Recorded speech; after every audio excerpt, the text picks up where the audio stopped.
நம்ம 5 நாள் ட்ரிப்பில் அது பார்த்தீங்கன்னா 3வது நாள் நைட் வந்து நம்ம கூட்டாளி கூட்டு போயிருந்தான்னு சொல்லியிருந்தேன். அந்த வீடியோ பார்க்காதவங்க பார்த்துட்டு வாங்க லாஸ்ட் வீடியோவை.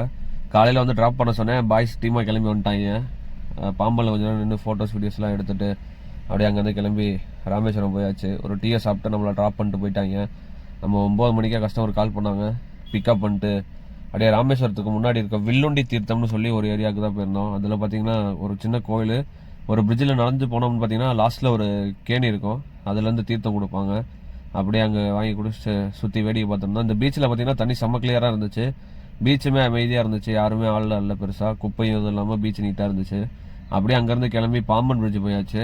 பாம்பன் பிரிட்ஜில் கொஞ்சம் நேரம் ஃபோட்டோஸ் வீடியோஸ்லாம் எடுத்துகிட்டு இருந்தாங்க. அங்கே கொஞ்சம் நேரம் பார்த்துட்டு அடுத்த பக்கத்துலேயே பார்த்தீங்கன்னா அப்துல் கலாம் சார் மெமோரியல் இருந்துச்சு. அதை போய் பார்த்தோம். உள்ளே பார்த்தீங்கன்னா ஃபோன் அலௌடு கிடையாது. என்ட்ரி வந்து ஃப்ரீ தான், ஏதோ சார்ஜ்லாம் போடல.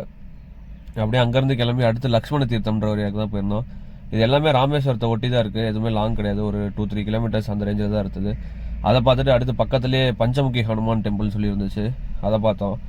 அதை முடிச்சுட்டு அடுத்து ராமர் தீர்த்தம்னு சொல்லி ஒரு கோயில் இருந்துச்சு. அங்கே போயிட்டு அங்கே கொஞ்சம் நேரம் சுற்றிட்டு இருந்துட்டு அடுத்து கடைசியாக சேது மாதவ பெருமாள் டெம்பிள்னு சொல்லி ஒரு கோயிலுக்கு போயிருந்தோம். அந்த கோயிலில் பார்த்துட்டு நிறையா சாப்பிட்லான்னு சொன்னாங்க. ஸோ ராமேஸ்வரத்தில் டெம்பிள் சிட்டி இருந்துச்சு. அங்கே போய்ட்டு ஒரு ஃப்ரைட் ரைஸ் வாங்கி சாப்பிட்டுட்டு நேராக நம்ம தனுஷ்கோடி கிளம்பியாச்சு. தனுஷ்கோடி போகிற வழியில் பார்த்தீங்கன்னா லெஃப்ட் சைடில் அந்த ராமர் கோயில் இருந்துச்சு. போகிற ரோடெல்லாம் சூப்பராக இருந்துச்சு. 2 சைடுமே தண்ணி.